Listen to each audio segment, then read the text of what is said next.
الرجیم بسم اللہ الرحمن الرحیم۔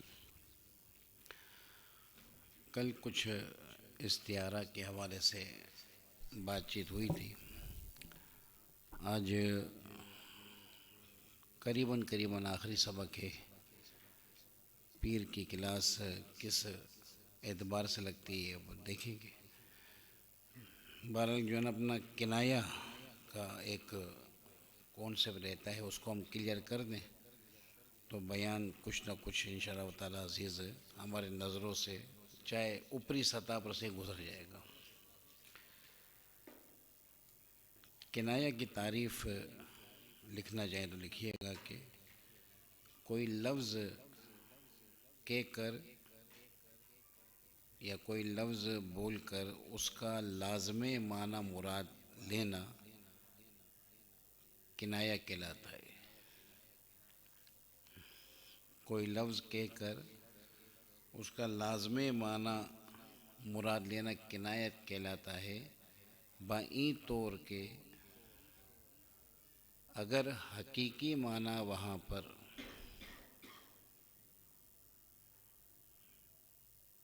مراد لینا چاہیں تو لے سکتے ہیں۔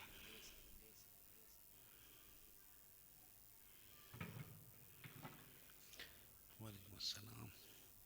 اب اس کی مختصر سی وضاحت ذرا سن لیجیے گا تاکہ تعریف آپ کے اس وضاحت سے واضح ہو جائے۔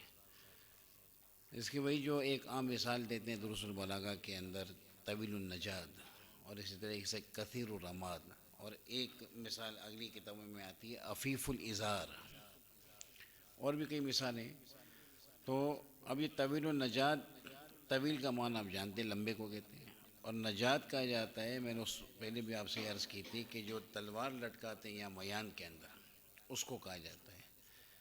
اچھا، اب یہ طویل النجات کا لغوی معنی یہ ہے لمبی میان والا، اس کو کہا جائے گا۔ وہ جو نیام ہوتی ہے اپنا نیام، لمبی نیام والا، اس کو کہا جاتا ہے۔ اچھا، یہ اس کا لغوی معنی ہے، مگر لمبی نیام سے قد کے لمبے ہونے پر کنایہ لیا گیا ہے کہ جو بندہ قد کا لمبا ہوگا لا محالہ وہی لمبی نیام رکھے گا۔ تو طویل النجات کا حقیقی معنی ہے لمبی نیام، مگر اس کو کنایہ کے طور پر استعمال کیا ہے اور ارادہ کیا ہے لمبے قد والے کا۔ تو لمبی نیام لمبے قد کو لازم ہے، تو طویل النجات کہ اس کا معنی لازم ہم نے مراد لیا، وہ لمبا قد ہے۔ یوں کہ اگر کوئی یہاں پر حقیقی معنی بھی مراد لینا چاہے طویل النجات کا تو وہ لے سکتا ہے۔ یہ کنایہ کی تعریف، اور میں نے اس کو مثال کے ذریعے سے واضح کیا۔ عفیف الازار، عفیف آپ جانتے ہیں کہ جو پاکیزہ ستھرے کو کہا جاتا ہے، اور ازار شلوار کو کہتے ہیں۔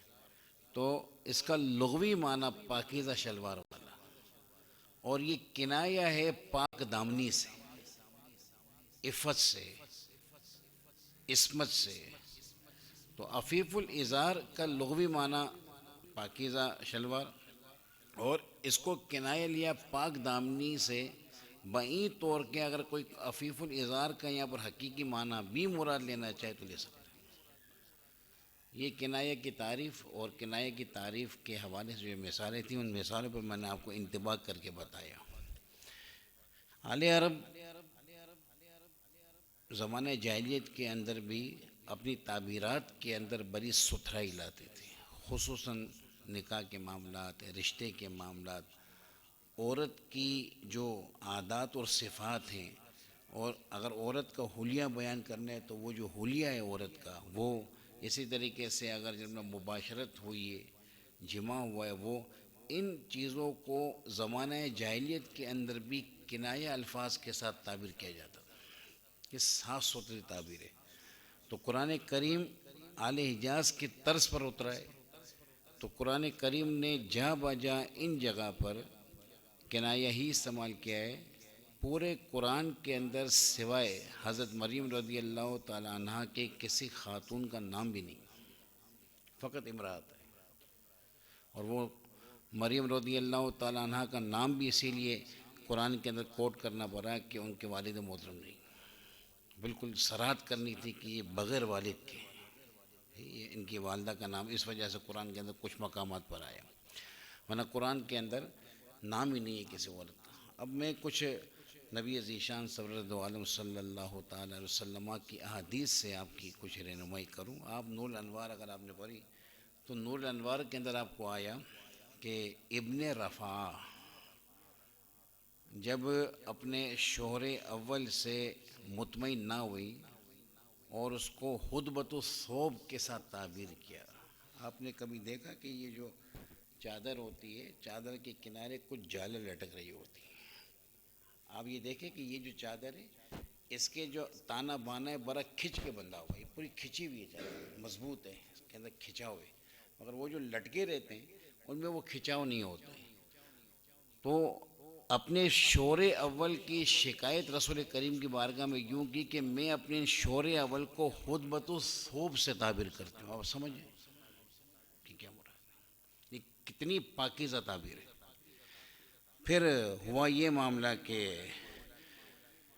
یہ جو شور تھے یہ ان کے پاس گئی تھی شور اول کے بعد، شور اول سے ان کا کوئی معاملہ ہو گیا، اس معاملے کے بعد جب یہ ان کے پاس آئیں تو ان کے پاس ان کو یہ والا معاملہ ملا جو میں نے ابھی آپ کو سمجھایا۔ یہ دوبارہ رسول کریم کی بارگاہ میں آ کے نبی علیہ السلام کو کہتی ہیں کہ یہ تو خطبۃ الثوب ہے، میں دوبارہ سے شور اول کے پاس جانا چاہتی ہوں۔ تو نبی علیہ السلام نے فرمایا لا حتی تذوقی اسیلتہ و یذوق اسیلتکی۔ اب یہ جو ہے نا اپنا بڑا جو ہے وہ عام ترین حصہ ہے حدیث کا، اور ہمارا مقصود بھی یہ ہے۔ سب سے پہلے میں ذرا سی وضاحت کر دوں کچھ لفظوں کی۔ ذاقہ یذوق ذائقہ، چکھنا، آپ سمجھتے ہیں چکھنا الگ ہے کھانا الگ ہے۔ چکھنے کے اندر فقط جو ہے ٹیسٹ کچھ معلوم ہو جاتا ہے تھوڑی بہت اس کی۔ اچھا، اصل کہتے ہیں عربک میں شہد کو، عین سین لام، اور یہ اوسیل اس کی تصغیر ہے، تھوڑا بہت شہد، جیسے کہ فوائل کے وزن میں تصغیر آتی ہے، شعیب ہے، جنید ہے، تو یہ اوسیل تصغیر ہے۔ اب مطلب اپنے چکھنے کا مطلب یہ کہ ٹیسٹ لینا، کچھ لذت لینا، لیکن وہ لذت تھوڑی بہت ہو، اور اوسیل وہ جس سے لذت لی جائے۔ اب اوسیل جو ہے تھوڑی بہت شہد، مطلب یہ ہوا کہ تو اگر شور اول کے پاس جانا چاہتی ہے تو اس وقت تک نہیں جا سکتی جب تک تو کسی دوسرے سے شادی نہ کر لے، کچھ وہ تیرا ذائقہ چکھ لے، کچھ تو اس کا ذائقہ چکھ لے۔ یہاں پر ہمارے علماء نے کہا کہ یہ رسول کریم کا فرمان یذوق اسیلتکی اور تذوقی اسیلتہ، جو رسول کریم نے فرمایا جماع سے کنایہ ہے، اور تصغیر کا صیغہ لانے میں اس بات کی طرف اشارہ ہے کہ فقط دخول کافی ہے، انزال کی ضرورت نہیں۔ تو ہم نے دیکھا کہ یہ دخول کی کفایت اور انزال ضروری نہ ہو، اس کو اوسیل سے کیسے تعبیر کیا، تھوڑا بہت شہد، بھرپور شہد کی حاجت نہیں۔ تو یہ اس کو کتنی پاکیزہ تعبیر کے ساتھ رسول کریم نے اپنے الفاظوں میں کوٹ کیا، تو اس کو کنایہ کہا جاتا ہے، یعنی کہ صحیح ہے آپ جو ہے اپنا اگر اس کے ساتھ دوبارہ معاملہ استوار کرنا چاہتی ہیں تو آپ کو یہ کرنا پڑے گا، لیکن اس کے اندر میں نے آپ کو بتایا کہ یذوق کو اسے ذائقہ چکھنا ہے، تھوڑے بہت شہد کا، تھوڑا بہت شہد کا ذائقہ وہ دخول سے حاصل ہو جاتا ہے، انزال کی حاجت نہیں۔ انزال تو مطلب یہ ہو گیا کہ پیٹ بھر کے ذائقہ چکھ لیا، سمجھ رہے ہیں آپ؟ تو فقط تو نبی علیہ صلی اللہ علیہ وسلم نے نہایت پاکیزہ تعبیر فرمائی۔ اسی طریقے سے آقا علیہ صلی اللہ علیہ وسلم کا ایک جو ہے نا اپنا صحابی تھے نبی علیہ السلام کے، جس کو انجشا کہا جاتا تھا۔ ان کی عادات سے یہ تھا کہ وہ رسول کریم کی ان جو ہے اپنا مستورات کو جو جنگ کے اندر رسول کریم کے ساتھ آتی تھی، زخمیوں کی مرہم پٹی کرنے کے لیے یا جب پانی پلانے کے لیے یا کسی اور وجہ سے، رسول کریم کی عادات سے تھا کہ جنگ میں کسی ایک نہ ایک زوجہ محترمہ کو بھی لے جایا کرتے تھے، باقی عورتیں بھی ہوتی تھیں۔ تو جب وہ جنگ سے واپسی یا جاتے وقت وہ جن کجاووں کے اندر ہوتی تھی، جن اونٹوں پر ہوتی تھی، ان اونٹوں کو چلانے کی ذمہ داری ان انجشا کی تھی۔ ان انجشا کی آواز بہت اچھی تھی اور ان کو اونٹ کو چلانے کا سر آتا تھا، یعنی کہ یہ کچھ اس طریقے سے گنگناتے تھے کہ اونٹ بڑا مست ہو کے چلتا تھا، بڑا جو ہے نا اپنا اس کے اندر جو ہے نا اونٹ کے اندر ایک مستی، اونٹ کے اندر ایک جنم سمجھ کے اپنا شتابی آ جاتی تھی، تیزی آ جاتی تھی۔ تو ہوا یہ کہ یہ اونٹوں کو یوں لے کے جا رہے تھے اور اس میں مستورات تھیں، تو رسول کریم علیہ صلاۃ والسلام نے جو ہے نا اپنا ارشاد فرمایا رویدک یا انجشا القواریر، رویدک، ذرا اپنے سر کو دھیما کر، تیرے سر کی تیزی کی وجہ سے اونٹ زیادہ مستی میں نہ آ جائے، اور اس کے اوپر جو ہے نا اپنا عورتیں بیٹھی ہیں جو نازک ہوتی ہیں، جن کو رسول کریم نے قواریر سے تشبیہ دی، اور قواریر کارورا کی جمع ہے، جس بوتل کو کہا جاتا ہے کانچ کی۔ جس طریقے سے کانچ نازک ہوتا ہے تو یہ بھی نازک ہیں، ایسا نہ ہو کہ اونٹ کے جھول کی وجہ سے گر جائیں اور ان کو کوئی زخم پہنچے، کوئی تکلیف پہنچے۔ تو رسول کریم نے وہاں پر عورتوں کو قواریر سے کنایا کیا، ان کے نزاکت کو ملوز خاطر رکھتے ہوئے۔ تو یوں ارشاد فرمایا کہ یا انجشا رویدک قواریر، ذرا احتیاط کر کے اوپر قواریر ہیں۔ اور دوسرا جو شیشہ ہوتے ہیں عموماً، یہ تو آج کل آپ کے سامنے ذرا رنگ برنگی شیشے نکل ہیں، ورنہ تو آپ کو پتہ ہے کہ جن میں شیشے کی بات کر رہا ہوں، آئینے کی بات نہیں کر رہا۔ جو بوتل ہوتی تھی عموماً سفید ہی ہوتی تھی، تو وہ بوتل بڑی چمکدار، جو بالکل اگر نئی بوتل ہو، اچھی ہو، صاف ستھری ہو، چمکدار ہوتی ہے، اور بڑی جنم صاف شفاف ہوتی ہے۔ تو قواریر سے ایک تشبیہ اس کے اندر ہے کہ نازک ہیں، دوسری تشبیہ اس کے اندر ہے کہ جیسے بوتل صاف ستھری اور شفاف ہوتی ہے، عورت کو بھی ویسا شفاف رہنا چاہیے، اپنی عزت کی، اپنی پاک دامنی کی حفاظت کرنی چاہیے۔ مجھے بتائیے اگر صراحتاً بولتے تو وہ مزہ نہ ملتا جو قواریر سے ہمیں حاصل ہوا ہے، جو چس ہمیں قواریر سے ملا ہے۔ اگر جو ہے اپنے اس کو عربک کی جو ہے زبان میں سمجھا جائے تو وہ ہمیں ذائقہ اس میں نہ ملتا۔ اسی طریقے سے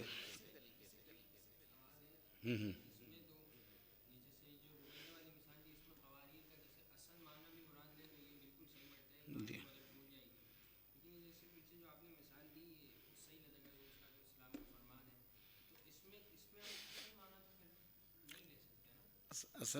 اصل معنی یوں جو ہے نا ہم لے سکتے ہیں کہ ہم وہاں پر یہ کہیں گے کہ اوسیلا جو ہوتا ہے شہد، وہ مٹھاس ہے، اس کی کیفیت مراد لیں گے، نفس شہد نہیں۔ تو جیسی مٹھاس وہاں ہے ویسی مٹھاس یہاں پر ہے۔ آپ فقط اتنی بات سمجھ لیجیے کہ بعد تزوج سب سے میٹھا مرحلہ یہی ہوتا ہے، تقاضائے زوجیت ادا کرنا دونوں کے لیے۔ یہ جو ہے نا اپنا تجربے کار جانتے ہیں، انشاءاللہ تعالیٰ عزیز ایک وقت آئے گا کہ آپ کو اس کی کچھ معرفت ہو جائے گی، اللہ رب العزت نے چاہا تو بہرحال اب آپ کچھ سمجھ گئے ہوں گے کہ کنایا کا جو استعمال ہے اس کی کیا وجہ ہے۔ اس کی وجہ یہ ہے کنایا کی کہ اچھے لفظوں میں کسی چیز کو تعبیر کرنا، عمدہ لفظوں میں کسی کو تعبیر کرنا۔ اب یہاں میں آپ کے سامنے ایک جو ہے نا اپنا قرآن کریم کی جو ہے نا یہ آیت ہے، سورہ جو ہے نا اپنا غالباً یہ سورہ انفال ہے، نہیں معذرت، یہ سورہ سواد ہے۔ ان ھذا اخی لہ تسع و تسعون نعجہ ولی نعجۃ واحدہ۔ اب یہاں معاملہ یہ ہوا کہ ایک مسئلہ ہوا تھا کہ کسی کی جو ہے وہ 100 بیویاں ہیں، یعنی کہ کثرت سے اس کی اہلیہ ہیں، وہ نبی کے بارے میں تذکرہ ہے سارا قرآن میں۔ اب وہ معاملہ یہ کہ ان نبی کو یہ بات ذہن میں آئی کہ یہ جو فلانے کی جو اہلیہ ہے یہ بھی میری زوجہ بن جائے، سارا معاملہ کر کے کہ ان کو طلاق دے دیں، عدت کا معاملہ سارا کانسیپٹ۔ اب ہوا یہ کہ اس کی طرف نشاندہی کرنے کے لیے اللہ رب العزت نے بس صورت انسان فرشتے کو بھیجا، اور فرشتے نے آ کر ان نبی سے عرض کی کہ ذرا ایک مستعال کیجئے کہ میرے بھائی کے پاس 99 جو ہے نا اپنا مادہ بیریں ہیں، بیر کی جو مادہ ہوتی ہے، اور میرے پاس ایک ہی ہے، آپ بکری سمجھ لیجیے۔ تو اب وہ جو 199 جن کے پاس جن میں بکریاں بیر ہیں وہ ایک مسجد لینا چاہتا ہے. اب یہ مسئلہ پوچھ رہے تھے, نبی فوراً سمجھ گئے کہ یہ میری رہنمائی کے لیے اللہ رب العزت نے فرشتوں کو بھیجا ہے. بہرحال پھر وہ جو ہوا, ہمیں اس کی طرف نہیں جانا, ہمیں اس عبارت کو دیکھنا ہے جو قرآن کریم کی ہے. اللہ رب العزت نے عورت کو نعجہ سے تشبیہ دی, بکری سے یا بیر کی مادہ سے. اگر آپ جو ہے نا اپنا یہ جو پہاڑی علاقے ہوتے ہیں نا, ان سے آپ جو ہے نا ان کی طرف ذرا آپ جو ہے نا اپنا رجوع کریں, ان سے پوچھیں, تو وہ آپ کو بتائیں گے کہ جو بیر کی مادہ ہوتی ہے وہ نہایت ہی نازک ہوتی ہے اور اس کی حفاظت بہت کرنی پڑتی ہے, بہت زیادہ حفاظت کرنی پڑتی ہے اس کی. تو حفاظت بہت زیادہ کرنی ہے, نزاکت اس کے اندر بہت زیادہ ہے, اس بیر کے اندر جو بیر کی مادہ ہے. تو اسی وجہ سے اس مادہ کے ساتھ کنایہ لیا عورت کو, کیونکہ اس کے اندر بھی یہی معاملہ ہے. اور براہ راست عورت نہ کہا, یہ نہ کہا کہ اخی 99 امرا, یوں کا 99 نعجہ ولی ناجۃ واحدہ, اور یہ نہ کہا امرۃ واحدہ. کہنے کا مطلب یہ کہ کنایہ لا کر تعبیر کے اندر حسن لانا ہے. یہ باتیں کو سمجھنے کے بعد آپ ذہن میں رکھیے گا کہ کنایہ کی 3 اقسام ہیں. کبھی موصوف سے کنایہ ہے, کبھی صفت سے کنایہ ہے, اور کبھی نسبت سے کنایہ. یہ 3 کنایہ ہیں. یا تو کنایہ موصوف سے ہوگا, یا کنایہ صفت سے ہوگا, یا کنایہ نسبت سے ہوگا. اور تمام کی جناب مثالیں قرآن کریم کے اندر موجود ہیں. ہم نسبت کی طرف آتے ہیں. اللہ رب العزت سورہ مدثر میں ارشاد فرماتا ہے وَثِيَابَكَ فَطَّهِّرْ, اے حبیب اپنے کپڑوں کو پاکیزہ رکھیے. اب یہاں پر صفت بھی ہے, وہ ہے طاہر. اچھا, صفت اب ایک بات میں کلیئر کر دوں, صفت اور نعت ایک ہی چیز ہے. یہ ایک لغوی ہوتی ہے, ایک نحوی ہوتی ہے. نعت نحوی آپ جانتے ہیں کہ موصوف میں موجود معنی پر دلالت کرے, اور وہ 10 چیزوں میں موصوف کی مطابقت کرے گی. واحد, تثنیہ, جمع, رفع, نصب, جر, مذکر, مؤنث اور معرفہ نکرہ. یہ وہاں ہے. ان میں سے 5 چیزیں بیک وقت پائی جائیں گی, اور 4 پائی جائیں گی, اور 6 نہیں پائی جائیں گی. تو یہ نعت نحوی ہے. ایک نعت لغوی ہے. نعت لغوی کا مطلب یہ ہوتا ہے کہ قائم بالغیر, اس کو قائم بالغیر کہا جائے گا. جیسے میں آپ قصر کا بیان کر کے ہٹا دوں, مسئلہ کریں ایسے چل جائے گا, مسئلہ نہیں, آواز پہنچ جائے گی انشاءاللہ. اللہ نے چاہا یہ ذرا پریشان کر رہا ہے, بار بار اس کی طرف جھکنا پڑتا ہے. خیر ہے, مسئلہ نہیں, کوئی مسئلہ نہیں. تو آپ قصر کے بیان میں پڑھ کر ہے قصر الموصوف علی الصفت, اور قصر الصفت علی الموصوف. یہ آپ جو اپنا قصر الموصوف علی الصفت اور قصر الصفت علی الموصوف, وہاں صفت سے کیا مراد ہے؟ خالی میں صفت سمجھانے کے لیے بتا رہا ہوں, میں قصر کا بیان نہیں کر رہا. اللہ رب العزت قرآن میں فرماتا ہے انما یخشی اللہ من عباد العلماء. تو یہ یخشا صفت ہے اور علماء موصوف ہے. اب آپ کہیں گے یہ کیسی صفت ہے؟ ہم نے تو یہ پڑھا نو کے اندر کہ موصوف پہلے ہوتا ہے, صفت بعد میں ہوتی ہے, اور یہ فعل مضارع ہے, وہ جمع ہے, یہ واحد ہے. کیسے؟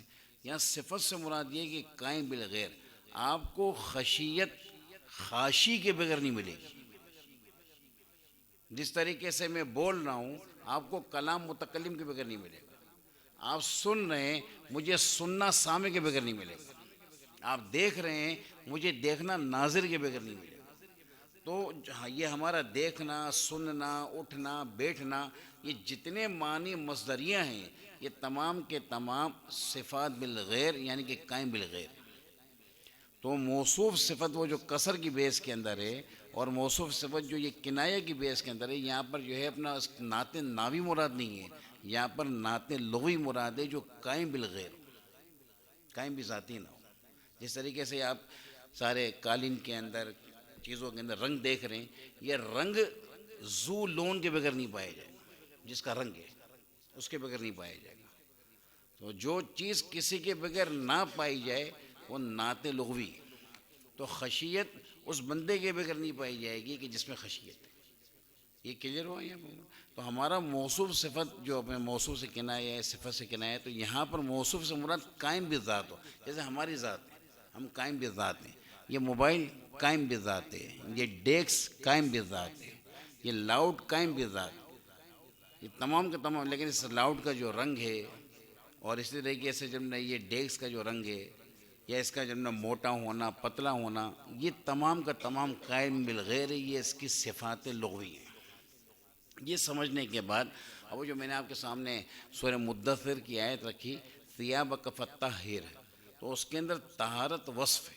یہ میں نے اس لیے کہا کہ کوئی یہ نہ کہے کہ یہ کیسی جو نا اپنا نعت ہے کہ اس کا موصوف کہاں پر ہے. یہ وہ والی نعت نہیں ہے، ناوی، یہ نعت لغوی ہے. طاہر، کیونکہ طہارت طاہر کے بغیر نہیں پائی جاتی، تو یہ نعت لغوی ہے. اور یہاں پر وصف بھی مراد، وصف بھی ذکر ہے، اور کاف جو رسول کریم سے تعبیر ہے وہ بھی ذکر ہے. تو جہاں پر کنایہ نسبت سے ہوگا وہ موصوف بھی ذکر ہوگا، صفت بھی ذکر ہوگی، مگر اس صفت کا انتصاب موصوف کے بجائے موصوف کے ساتھ تعلق رکھنے والی شے سے کر دیا جائے گا. تو یہاں پر ثیاب رسول کریم سے تعلق رکھتا تھا، طاہر کا انتصاب اس کی طرف کر دیا گیا، اس بات کو بتلانے کے لیے کہ جو تعلق رکھنے والی شے کو پاک رکھتا ہے تو وہ خود کس قدر پاکیزہ ہوگا. تو یہ نسبت سے کنایہ ہے. اور یہاں پر مراد رسول کریم کے قلب مبارک اور رسول کریم کا نفس مبارک کا پاکیزہ ہونا.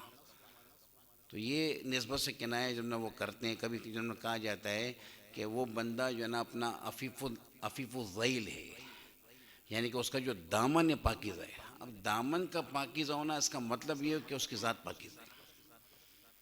تو یہ نسبت یعنی کہ آپ نے عفت کی نسبت نہ وصف کی طرف، اپنا موصوف کی طرف نہیں کی، بلکہ موصوف کے ساتھ تعلق رکھنے والی شے کی طرف کر دی. اس کو کہا جائے گا کنایہ بالنسبہ، کنایت نسبت کے ساتھ. اچھا، کنایہ جو ہے نا اپنا صفت کے ساتھ ہو، اس کا مطلب یہ ہوتا ہے کہ وہاں پر موصوف ذکر کیا جائے گا، مگر اس موصوف کو ذکر کیا جائے گا جس وصف کے ساتھ اس وصف کو صراحتاً ذکر نہیں کیا جائے گا. اب یہ جو قرآن کریم کی جب آیت ہے، یہ ہے رسول کریم کی ذات بابرکت کے لیے. مگر آپ جانتے ہیں کہ کبھی کبھار آیت کا شان نزول خصوص اتنا خاص ہوتا ہے، مگر اس سے مراد عام ہوتی ہے. تو ہم جو ہے نا اپنا اس کو اپنی طرف جب نا نسبت کریں گے، وہ قرآن کریم کی جب نا وہ آیت کہ دو ایک نہیں، میں اصل میں وہ کبھی جنم چیزیں نکل جاتی ہیں ذہن سے. ایک منٹ ذرا رکیے گا، میں آپ کو بتا رہا ہوں. میرے ذہن میں ایک لفظ ہے تو مل جائے گی انشاءاللہ. یہ لا تجعل ولا تجعل یدک مغلولۃ الی عنقک ولا تبسطها كل البسط فتقعد ملوما محسورا. میں پہلے آپ کو ذرا سا اس کا شان نزول بتا دوں، کلیئر کر دوں جو تفاسیر کے اندر موجود ہے. مختصر اتنا کہ ایک یہودیہ ایک مسلمان عورت کے پاس آئی اور وہ موسیٰ علیہ السلام کی تعریف کرنے لگی. صحیح ہے. اور موسیٰ علیہ السلام کی تعریف کے اندر اس نے اتنا مبالغہ کیا کہ اس نے یہ کہا کہ موسیٰ علیہ السلام اس قدر دیا کرتے تھے کہ اپنی ضرورت کی چیز بھی اپنے پاس نہیں رکھتے تھے. اور یہ وصف مجھے تمہارے رسول کریم میں نہیں لگتا.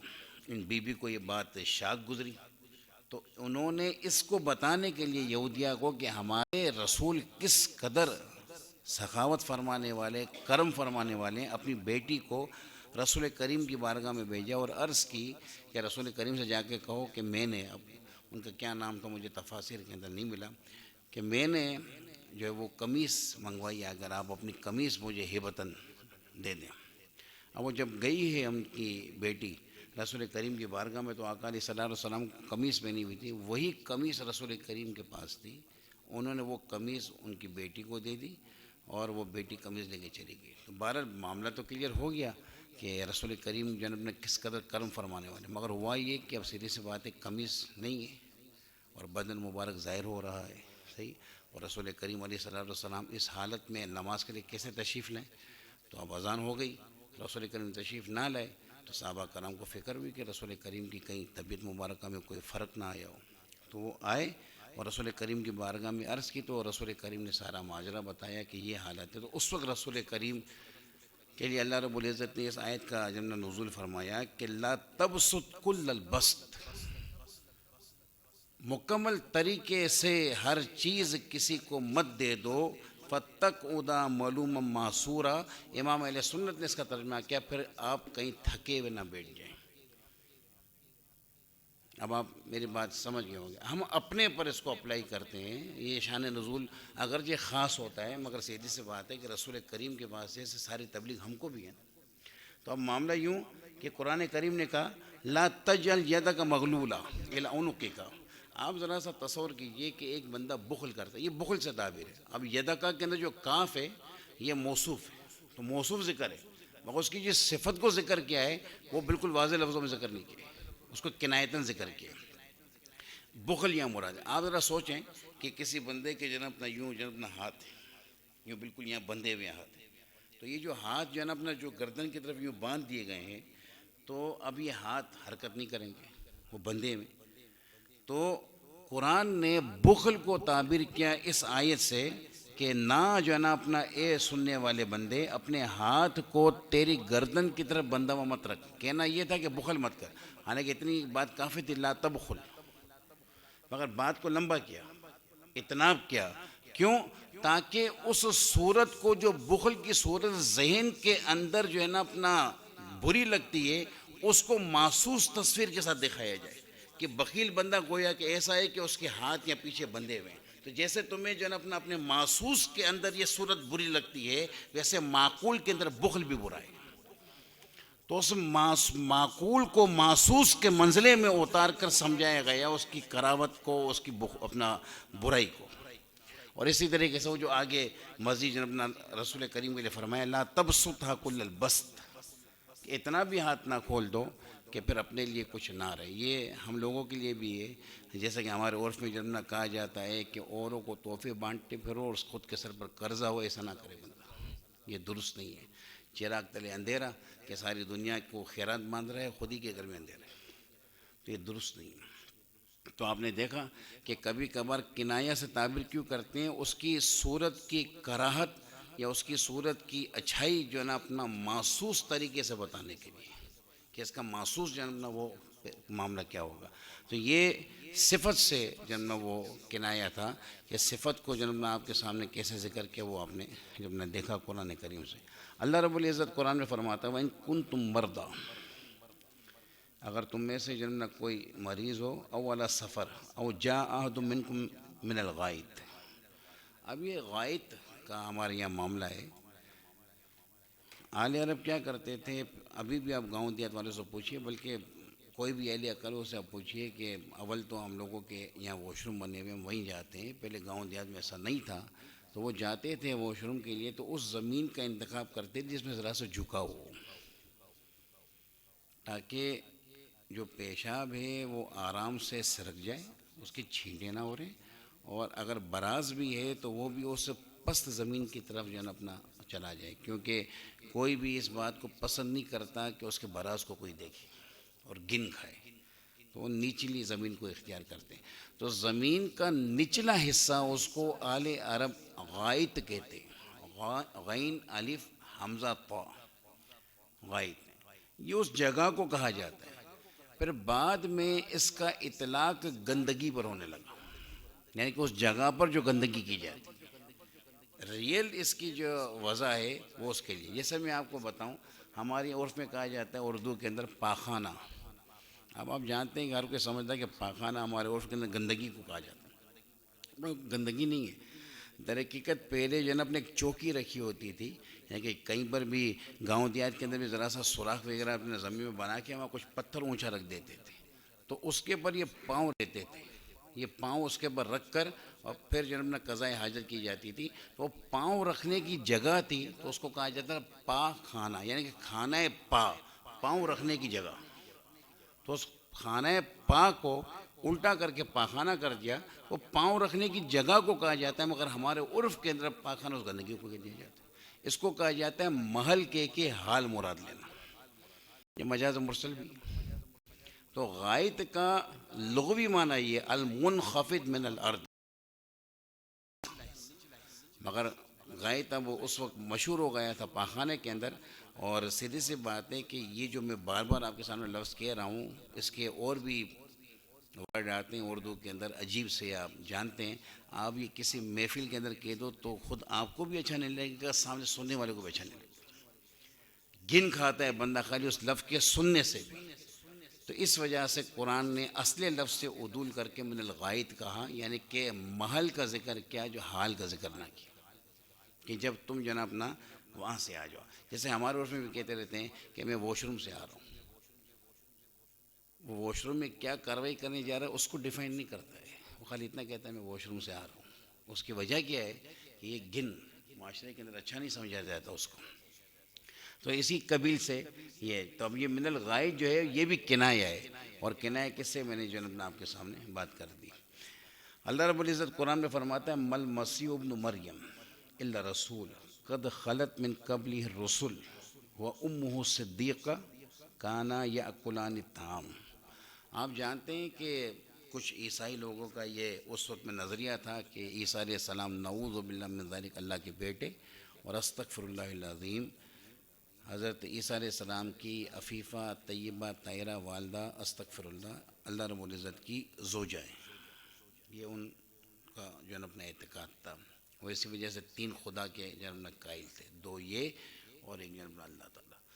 اب معاملہ یہ ہوا کہ رد کرنا تھا ان کا کہ یہ عیسیٰ اور ان کی والدہ علیہم السلام یہ خدا نہیں ہے، یہ مخلوق ہے. تو براہ راست ان کو مخلوق نہ کہا، کنایہ کہا. پہلے کیا کہا مل مسیح ابن مریم، مسیح ابن مریم نہیں ہے مگر رسول. مسیح ابن مریم نہیں ہے مگر رسول.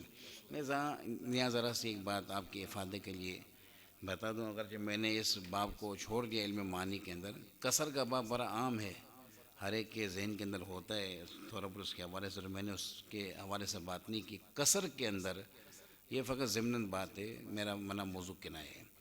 کسر کے اندر مخاطب کو ملوز خاطر رکھا جاتا ہے.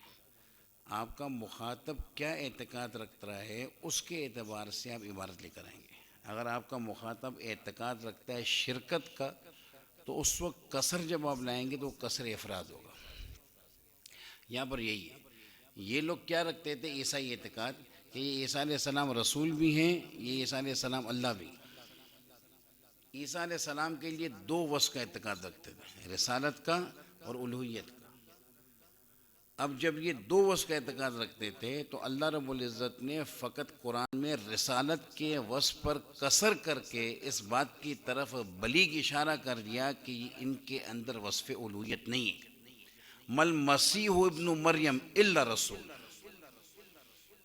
اے مخاطبین جو تم میرے بندے عیسیٰ کے ساتھ رسالت کے ساتھ ساتھ الوہیت کا بھی اعتقاد رکھتے ہو، تو میں اللہ قرآن کے اندر کسر کی صورت میں مل مسیح ابن مریم الا رسول، مسیح نہیں ہے کچھ بھی مگر رسول. کچھ بھی اللہ نہیں ہے، الوہیت والے نہیں ہیں، رسول کریم ہیں، وہ رسول ہیں. تو اس کو جناب کسر افراد کہا جاتا ہے. سامنے والا دو چیزوں کا اعتقاد رکھ رہا ہے. جس طریقے سے لا الہ الا اللہ کے اندر بھی کسر افراد ہے. کئی بتوں کا اعتقاد رکھتے تھے جو تھے مشرکین مکہ، ایک نے کئی بتوں کا اعتقاد رکھتے تھے. تو قرآن کریم نے ان کا رد بلیغ کیا اور کہا کہ کوئی بھی الہ نہیں ہے مگر اللہ، بس ایک. تو یہ بھی کسر افراد ہے. تو یہاں پہ یہ کسر افراد تھا. اب آگے اللہ نے فرمایا کانا یا کلانی طعام. صراحتاً عبارت کیوں ہونی چاہیے تھی؟ کیونکہ یہ رد ہے ان مشرکین کا کہ جو عیسیٰ علیہ السلام اور ان کی والدہ کو الہ کہتے ہیں. کانا مخلوقین لل خالق، مگر کیا کہا کانا یا کلانی طعام. کیونکہ جو طعام کھائے گا تو کھائی نہ کھائی وہ قضائے حاجت کی اس کو ضرورت پڑے گی. اور جب وہ قضائے حاجت کرے گا تو قضائے حاجت کرنے والا اور کھانا کھانے والا یہ احتیاج کی علامت ہے. جو محتاج ہوگا وہ محدث ہوگا، اور جو محدث ہوگا وہ کبھی بھی قدیم نہیں ہوگا، اور جو قدیم نہیں ہوگا وہ واجب نہیں ہوگا، اور جو واجب نہیں ہوگا وہ الہ نہیں ہوگا. ان واسطوں سے نفی. کیونکہ جو کھانا کھائے گا، کھانا یا قرآن طعام، یہ دونوں کھانا کھاتے رہتے ہیں. دیکھو ماضی استمراری لے کر آئے. کانا یا قلانی تام، یہ عیسیٰ علیہ السلام کی والدہ کھانا کھاتے رہتے ہیں، تو ہم لوگ کی احتیاج ہے، جہاں احتیاج آ جائے گی وہ حدوث آ جائے گا. کلو محتاج محدث اس میں مفعول، ہر محتاج جو ہے نا اپنا محدث ہے. یہ حادث کے لیں آسان کر لیجیے، ہر محتاج حادث ہے. وَكُلُّ حادث لَيْسَ بِقَدِيم، وَكُلُّ مَا لَيْسَ بِقَدِيم لَيْسَ بِواجب، وَكُلُّ مَا لَيْسَ بِواجب لَيْسَ بِإِلَٰہ. کلیئر ہے؟ سمجھو. تو یہاں پر کانا یا قلانی تام کے ان کا حادث ہونا بتلانا مقصود ہے، اور ان کے حدوث سے ان کے قدم کی نفی کرنا مقصود ہے، اور ان کے قدم کی نفی سے ان کے الہ کی نفی کرنا مقصود ہے کہ وہ الہ نہیں ہے. یہ کنایہ کے طور پر بات لے کر آ گئے. کانا یا قلانی تام، جو اللہ ہوتا ہے وہ کھانے کا محتاج نہیں ہوتا، اور یہ کھانے کے محتاج ہیں تو الہ نہیں. تو سراہتاً نہ کانا مخلوق ہے، بلکہ کنایتاً جب نہ بات کی، اس کنایہ کے اندر جو حسن ہے وہ صراحت کے اندر جو نہ چیز نہ ملتی. اس وجہ سے اب نہ وہاں سے عدول کیا اور یہ کہا. اس کے بعد الذی خلقکم من نفس واحدہ وجعل منہا زوجہا، اور بنائے اس سے ان کی زوج کو. اب آپ جانتے ہیں کہ یہ بالکل سورہ نساء کا اول ہے، اور جو ہے اپنا اللہ رب العزت نے آدم علیہ السلام کے لیے ارشاد فرمایا کہ جس نے تم کو پیدا کیا ایک نفس سے. اب سوال یہ ہے کہ ذات ہی ذکر کر دیتا ہے، یوں فرما دیتا قرآن الذی خلقکم من آدم. یہ کنایہ کیوں لے نفس واحدہ؟ ذات سے کنایہ نہیں، یہ موصوف سے کنایہ ہے. یہ کیوں لے رہا ہے قرآن؟ آپ دیکھیں ذرا سی تعبیر سنیے گا. ایک تعبیر یہ ہے کہ تم تمام مخلوق کو اللہ رب العزت نے آدم سے پیدا کیا، یہ بات، اور یہ بات تم تمام کو اللہ رب العزت نے فقط ایک ذات سے پیدا کیا. ان دونوں کے اندر قدرت کی عظمت پر جو دلالت کرتی ہے وہ دوسری تعبیر ہے. ایک ذات سے اس قدر وسیع دنیا کو جب نہ بسایا ہے، ایک ذات سے، اس کے اندر جو شدت ہے قدرت کی عظمت پر، وہ والذی خلقکم من آدم کے اندر نہیں. تو کبھی قدرت کی عظمت کو بتانے کے لیے سری لفظ سے عدول کر کے کنایہ لیا جاتا ہے. تو یہاں پر جب نہ موصوف سے نہ کنایہ لیا، وہ آدم علیہ السلام کی ذات ہے، اور اس کو تعبیر کیا کس سے؟ نفس واحدہ سے.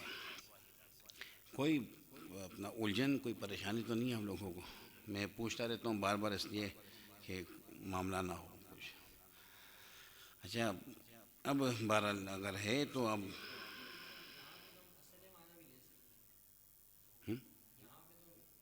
جی اصل معنی تو ہے نا بالکل، جب وہ ایک نفس ہے، ایک ذات ہے آدم علیہ السلام. بالکل نہیں، وہ کنایہ نہیں ہوگا، وہ مجاز ہو جائے گا، وہ مجاز ہے. اچھا اب بس ایک اضافے کے طور پر ایک بات بتا رہا ہوں کہ آپ کہیں گے کہ آدم علیہ السلام یعنی کہ ذات آدم تو مذکر ہے، پھر قرآن کریم واحدہ کیوں لا رہے ہیں؟ نفس واحد لانا چاہیے تھا. تو یہ باعتبار لفظ کے تانیث ہے، لأن النفس یذکر و یؤنث. نفس مذکر بھی آتا ہے، یا ایتھا النفس المطمئنہ کل نفس ذائقۃ الموت. یہ مذکر بھی آتا ہے، مونث بھی آتا ہے، دونوں آتے ہیں. تو کبھی جو ہے نا اپنا تذکیر کے اعتبار سے لفظ لے آتے ہیں، کبھی تانیث کے اعتبار سے لفظ لے آتے ہیں. اچھا پھر یاد رکھیے گا کہ میں فقط ایک اضافہ یہاں پر کروں. آپ پچھلی کتابوں میں پڑھ کر آئے ہوں گے کہ تانیث کے لیے تا آتے ہیں، تا تانیث کی علامت ہے. لفظ الف کا پراپر مستقل ساؤنڈ نہیں ہے. جب تک آپ الف کو کسی کے ساتھ ملا کر نہیں بھریں گے نہیں بھرا جائے گا، اور اگر آپ کو شروع سے بھریں گے وہ حمزہ ہو جائے گا. الف کا پراپر ساؤنڈ نہیں ہے، شکل ہے، ساؤنڈ نہیں ہے. تو اسی وجہ سے الف کو آپ ذرا سا کنارے پر رکھیے. جو میں نے تقریر ملتی ہے کتابوں میں، جو میں نے کسی کو بھری تھی وہ بتا رہا ہوں. الف کو کنارے پر رکھیے. اب حروف تاجی کا آغاز ہوا با سے، الف کو ذرا کنارے پر رکھ دیجیے. اور با کو اس لیے بھی جب نہ لیا جاتا ہے حروف تیجی کے آغاز کے اندر کہ حروف تاجی مخلوق ہے، جو بھی ہے مخلوق ہے، صحیح. اور مخلوق کا پہلا لفظ جو مخلوق کے منہ سے ادا وہ با ہے، کیونکہ جب اللہ رب العزت نے پوچھا الست بربکم تو مخلوق نے کہا بلا. تو پہلا لفظ با ادا ہوا ہے، اور اسی با کی طرف اشارہ کرتے ہوئے قرآن کریم کا آغاز بھی بسم اللہ سے ہوا، تاکہ یہ با اس با سے مل کر اس عہد میثاق کی یاد دلائے. ہاکذا فی تاویلات النجمیہ وفی حاشیتہ. تو اب یہ با پہلا اور تا دوسرا ہے. خلقت کے اندر حوا رضی اللہ تعالیٰ عنہ دوسری، تو دوسرے کے لیے دوسرے کا انتخاب کیا، کیونکہ حروف تاجی کے اندر تا دوسرا ہے اور خلقت میں حوا دوسری ہے رضی اللہ تعالیٰ عنہ. تو دوسرے کے لیے دوسرے کا انتخاب کیا ہے. اور یہاں پر واحدہ لانے کی وجہ یہ ہے تاکہ یہ بتلایا جائے کہ آدم علیہ السلام خود سے پیدا نہ ہوئے، ان کو پیدا کرنے والا اللہ ہے. تو جیسے ہوا آدم کی فرع ہے، ویسے آدم رب قدیر کے دست مبارک سے پیدا ہوئے ہیں. تو اس پیدائش کی طرف اشارہ کرنے کے لیے خود سے نہ ہوئے وہ علامت لے کر ہے جو فریت کی ہے، تاکہ یہ فریت پر دلالت کرے، اصلیت پہ نہ کرے. وہیں سبب یہاں پر واحدہ لے کر ہے، واحد نہیں کرے. انتم فہمتم اولا. میں دوبارہ سے ایک بار کہہ دیتا ہوں. میرا سوال یہ تھا یہاں پر کہ جب نفس تذکیر تانیث دونوں کا احتمال لگتا ہے، لفظ نفس مذکر بھی آتا ہے، لفظ نفس مونس بھی آتا ہے، تو قرآن کریم نے واحد سے واحدہ کی طرف عدول کیوں کیا؟ نفس واحد کہہ دیتا، نفس واحدہ نہ کہتا. تو یہ بتلانے کے لیے کہ جس طریقے سے تا حروف تاجی کا دوسرا حرف ہے اور مونس کے لیے تا کا استعمال کیا، کیونکہ مونس پیدائش کے اندر مذکر کی فرع ہے اور فرع بعد میں آتی. تو فرع کے لیے جو فرع بعد میں آئی دوسرے نمبر پر آئی، تو اس کے لیے دوسرے نمبر کا حرف رکھا. اور آدم علیہ السلام کی پیدائش بھی خود سے نہیں ہوئی، کسی سبب سے ہوئی ہے. تو اس کا مطلب کہ ان کا پیدا کرنے والا کوئی ہے جو ان سے پہلے ہے، اور اس کے لیے تو کوئی پہلا ہے ہی نہیں، یہ ان سے پہلے اور یہ بعد میں ہے. تو اس بعد کو بتانے کے لیے واحدہ کے ساتھ تعبیر کیا تاکہ پتہ چلے یہ کسی کی فرع ہے، یہ کسی کے وجہ سے ہے، کسی کے سبب سے. اس کو بتانے کے لیے واحد سے عدول کر کے واحدہ لے کر آئے. یہ واحدہ کی حکمت یہاں.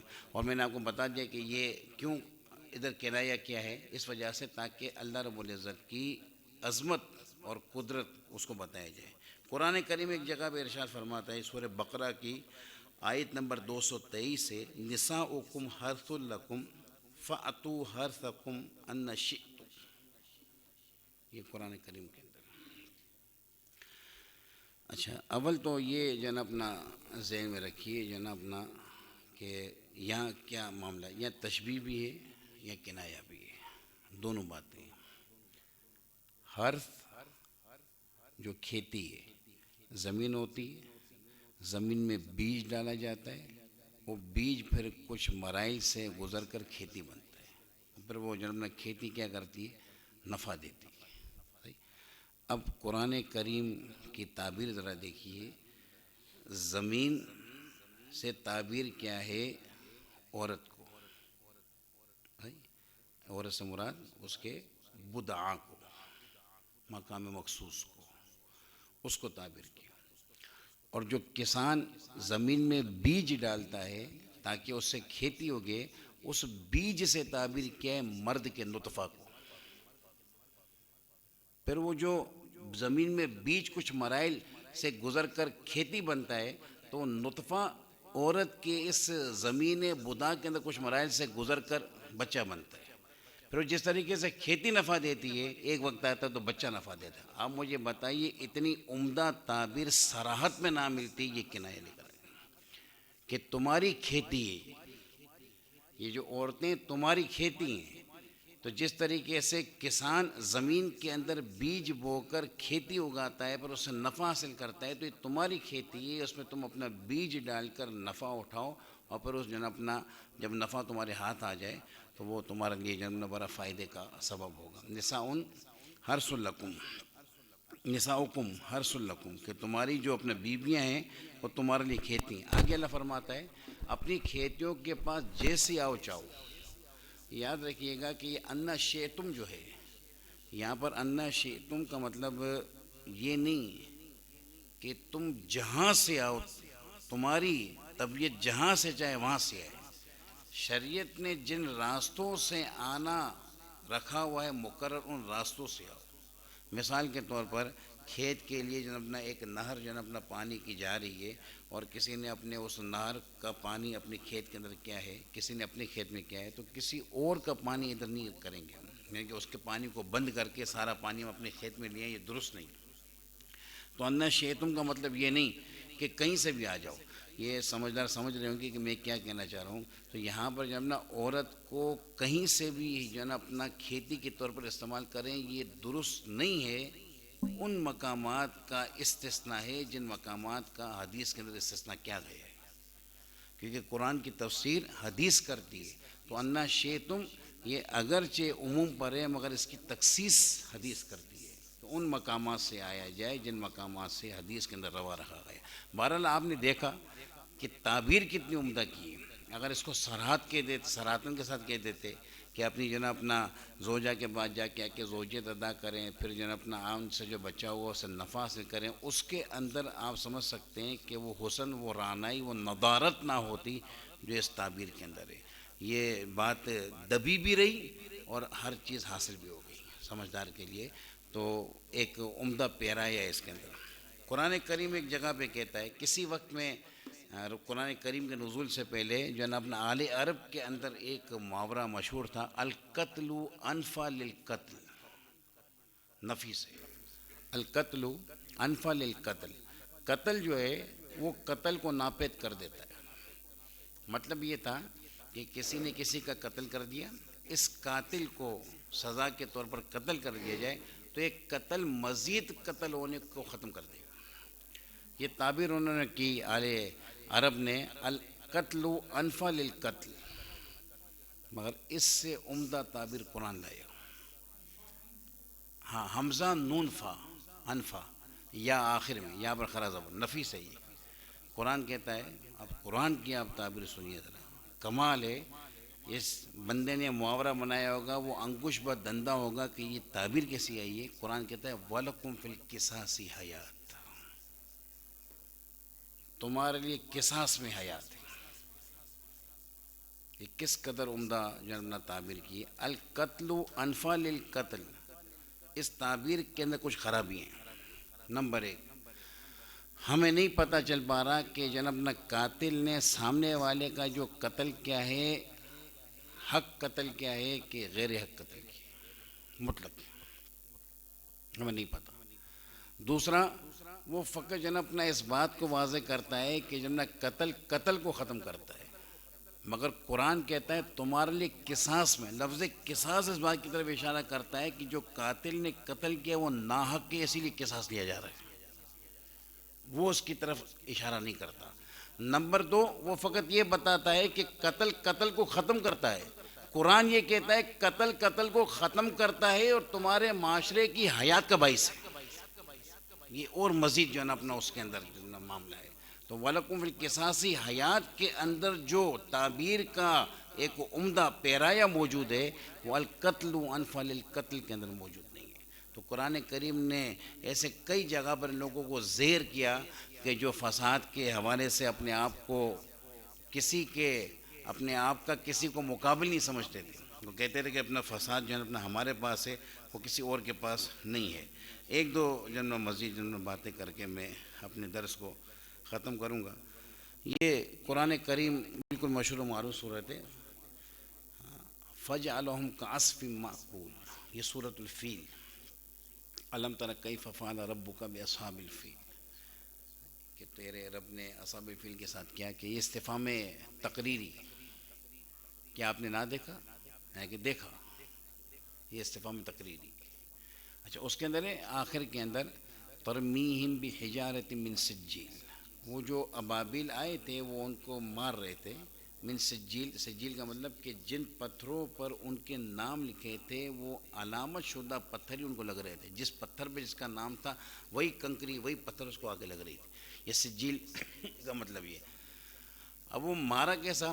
آپ نے کبھی جناب اپنا گائے کو دیکھا ہوگا کہ گائے جناب نہ کبھی مکئی کھاتی ہے تو کبھی ایسا ہوتا ہے کہ وہ مکئی کو چبا کے جب نیچے پھینک دیتی ہے تو اس کی کتنی بری حالت ہو جاتی ہے، اس کی حیت کس قدر جناب بری ہو جاتی ہے۔ اور اسی طریقے سے کوئی جناب اپنا جانور زرافہ یا کوئی بھی ہے وہ پتے کو چبا چبا کے جب پھینک دے تو اس کی حالت کتنی بری ہو جائے گی، اس کی حالت سے بھی گھن آئے گی اور نہایتی ابتر حالت میں ہو جائے گا۔ تو اللہ نے فرمایا کہ ان کو ابابیل نے کنکریاں مار کر اس حالت پر کر دیا گویا کہ یہ کھایا ہوا بس ہے۔ اب آپ دیکھیں کہ ان کی ابتر حالت کو، ان کی گھن والی حالت کو، کہ لوگ جو ہے نا اپنا ان کے بعد ترس تو بعد میں کہیں گھن ہے ان کی حالت دیکھ کر، اور وہ لوگوں کی نظروں میں حقیر ترین ہو جائیں، اس بات کو کس قدر عمدہ پیرا میں فقط 2 لفظ میں بیان کر دیا، کَأَصْفٍ مَّأْکُولٍ۔ مطلب یہ کہ جو کنایہ کا جو پیرایا ہے وہ لمبی چوری بات کو نہایت مختصر طور پر پیش کر کے آپ کے سامنے وہ لے آتا ہے۔ اس کے بعد بس ایک آیت آپ کے سامنے رکھ کر میں اجازت چاہوں گا۔ اللہ رب العزت قرآن کریم میں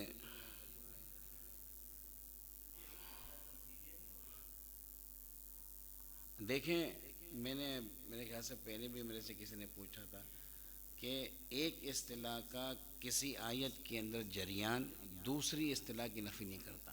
اصل میں ابھی آپ کا نقطہ نگاہ کیا ہے؟ آپ کا نقطہ نگاہ جناب یہ ہے کہ آپ جب اپنا ایک مثال کے طور پر کار چلا رہے ہیں نا، تو کبھی شیشے پہ وہ کوئی گندگی آ جاتی ہے، دھند آ جاتی ہے، تو اس وقت آپ کا نقطہ نگاہ شیشہ ہوتا ہے، آئینہ ہوتا ہے، اس کو صاف کرنا ہوتا ہے۔ اور کبھی آپ کار چلا رہے ہیں تو آئینہ نہیں ہوتا ہے، وہ آئینے میں جو نظر آ رہا ہے وہ ہوتا ہے۔ تو آپ کے نقطہ نگاہ کا اعتبار ہے کہ آپ آئینہ دیکھ رہے ہو کہ آئینے میں جو چیز نظر آ رہی ہے اس کو دیکھ رہے ہو۔ تو اس وقت ہمارا نقطہ نگاہ پوائنٹ آف ویو وہ کنایہ ہے۔ اگر اس کے اندر کوئی چیز آ رہی ہے دوسری آتی رہے، ہمیں معاملہ سنی دیں۔ تو یہ چیزیں ہوتی ہیں، کوئی 2 3 چیزیں ایک طریقے سے آ جاتی ہیں، اس میں کوئی وہ مسئلہ نہیں ہے۔ میرے خیال سے میں اسی پر اختتام کروں گا۔ ایک بات آپ سے کر کے میں اجازت چاہوں گا۔ قرآن پاک کے اندر دیکھیں میں ان کا جواب خود نہیں دوں گا، میں کچھ اتنی آپ کے سامنے کچھ باتیں کی ہیں، کچھ سوالات میں آپ کو دیے جا رہا ہوں، 2 4 زیادہ نہیں۔ وہ سوالات قرآن کریم میں اعتراضات ہیں ان کی بلاغت پر، اور کچھ ناوی ہیں کچھ دوسرے ہیں۔ تو یہ 2 4 سوالات آپ ذرا لکھ لیجئے۔ اگر آپ کو جواب مل جائے نیٹ سے یا کچھ کتابوں سے، نیٹ سے بہتر یہ کہ رازی کو دیکھا جائے، کشاف کو دیکھا جائے، تحریر و تنویر کو دیکھا جائے، اگر نہیں ہے تو پھر نیٹ پر استعمال کریں ہم۔ اللہ رب العزت یہ فرماتا ہے تِلْکَ عَشَرَةٌ کاملہ، یہ قرآن پاک کے اندر ہے۔ اب معاملہ یہ ہوا کہ کسی شخص نے کہا کہ تِلْکَ عَشَرَةٌ کاملہ، یہ درست نہیں ہے۔ اس کی عدم درستگی کی اس نے وجہ یہ بتائی کہ آگے کاملہ مونس آ رہا ہے، اور جب مضاف الیہ مونس ہو یا معدود مونس ہو تو عدد مذکر آتا ہے، جیسے کہ ثلاثۃ رجال یا ثلاث نسوہ۔ تو جب کاملہ مونس ہے تو یہ ہونا چاہیے تھا تِلْکَ عَشْرُ کاملہ، یہ عشرۃ کاملہ نہیں ہونا چاہیے تھا۔ تا کا یہاں پر لانا درست نہیں۔ مستشرقین نے اعتراضات کیے ہیں قرآن پاک کے اندر۔ اسی طریقے سے قرآن کہتا ہے اثنتئی عشرۃ اسباطا، یہ آپ خود دیکھ لیجئے کہ قرآن میں کہاں پر ہے، اثنتئی عشرۃ اسباطا۔ اس کے اندر ایک تو بات وہی ہے کہ آپ جانتے ہیں کہ یہ جو اثنتئی عشرۃ اسباطا ہے، اس کے اندر اثنتئی نہیں آنا چاہیے تھا۔ اس کی وجہ اثنتئی نہ آنے کی کہ یہ جو اسباط ہے یہ سبتن کی جمع ہے، اور یہ کہا جاتا ہے پوتوں کو، نواسوں کو، اولاد کو، اور وہ مذکر ہے۔ اور آپ پڑھ کر آئے کہ جب اپنا عدد 11 12 ہو، 21 22 ہو، تو عدد کے دونوں جز معدود کی موافقت کرتے ہیں۔ تو جب یہ معدود مذکر ہے تو اثنی عشر اسباط ہونا چاہیے۔ ایک اعتراض۔ دوسرا اعتراض یہ کہ 11 سے لے کر 99 تک کی تمیز مفرد منصوب آتی ہے، یہ جمع منصوب ہے، اسباط ہے، سبتن نہیں۔ تیسرا اور بس آپ کے لیے آخری سوال میں زیادہ آپ کو پریشان نہیں کروں گا، والمقیمین الصلاۃ والمؤتون الزکوٰۃ۔ یا طلاب انتم انظروا الى اعتراض المستشرقین هم یقولون مؤتون فی حالت الرفع فلما أُدِلَ من المقيمين من حالة الرفع إلى حالة النصب والمقيمين الصلاة لما ما قال قرآن والمقيمون الصلاة لما ما يقال ہے مقیمین کیوں کہا ہے؟ مقیمون کہنا تھا حالت رفع کے اندر، جیسے پیچھے موتون ہے، تو اس کو کون نصب دے رہا ہے؟ تو یہ اس طریقے کے کچھ سوالات جو ہے نا اپنا آپ کو کتابوں کے اندر مل جائیں گے. تو میں فقط یہ کہہ رہا ہوں کہ کچھ آپ نے ماشاءاللہ اتنا لیکچر سنا ہے تو کچھ اس کا آپ کو فائدہ ہو. اول تو ایک تو یہ جواب کیا آپ لے کے آئیں گے بھائی جن اپنا عشرن کاملۃ نہیں عشرۃ کاملۃ صحیح ہے، آپ جواب لیا بھائی یہ مقیمون نہیں ہونا چاہیے، مقیمین نہیں ہونا چاہیے، تو صحیح جواب ہو گیا. یہ اسباتن ہی ہونا چاہیے، سبتن. لیکن یہ کیوں ہونا چاہیے؟ آخر مقیمین جو لائے اور مقیمون سے اپنا عدول کے کیوں کیا ہے؟ وجہ کیا ہے؟ اگر عشرن ہونا چاہیے اور عشرتن لے کر آئے تو اس سے عدول کے تو وجہ کہ میں خالی اتنا بتانا چاہ رہا ہوں کہ کچھ بلاغت آپ کے جو ذہن کے اندر بیٹھے گی کہ بات اگر اس کی صحیح بھی ہے اور قرآن جو ہے نا اپنی حکمت کے تحت اس سے عدول کر کے کوئی دوسری چیز لے کر آ رہا ہے تو کیوں لا رہا ہے؟ جیسے میں ایک بات اپنے طلاب کو کئی بار کہہ چکا ہوں، فقط اس موقع محل کے اعتبار سے آپ کو بھی کہہ رہا ہوں. قرآن کریم ایک جگہ پہ ارشاد فرماتا ہے قال نسوۃ، یہ سورہ یوسف کے اندر ہے، قال نسوۃ.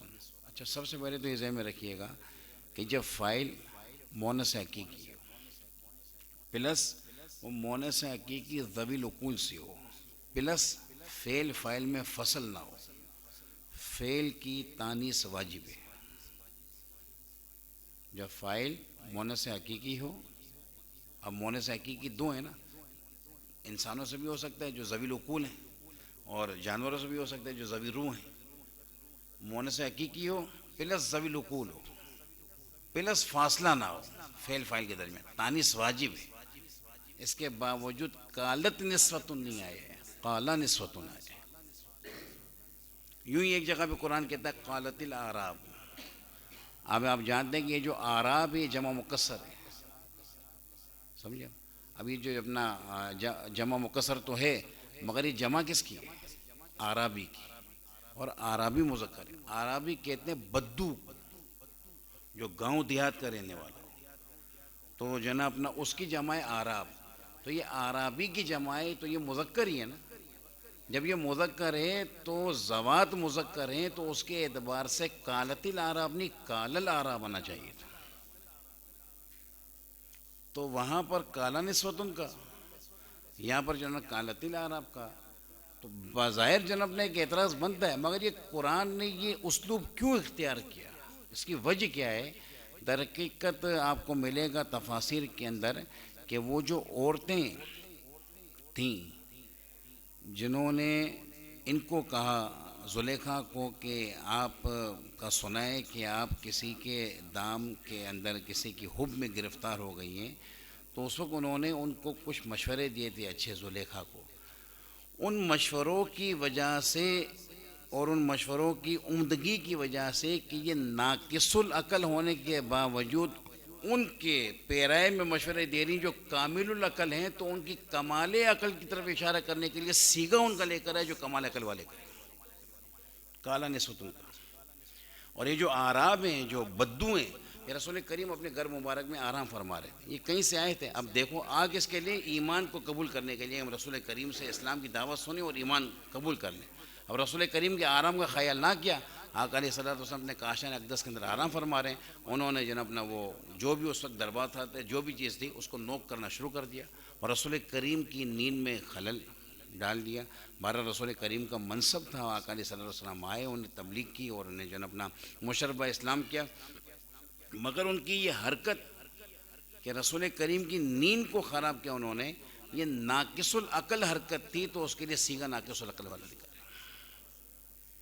تو آپ دیکھ رہے ہیں کہ حق یہ ہے کہ اعتراض ہے مگر حکمت ہے کہ قالت کی جگہ پہ کالا اور کالا کی جگہ پہ قالت کیوں کہا ہے.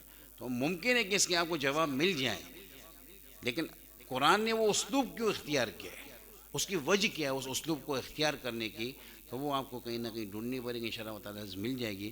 اللہ ہمارا حامی و ناصر ہو. اللہم صلی علی سیدنا ومولانا محمد معدن الجود والکرم وآلہ وبارک وسلم۔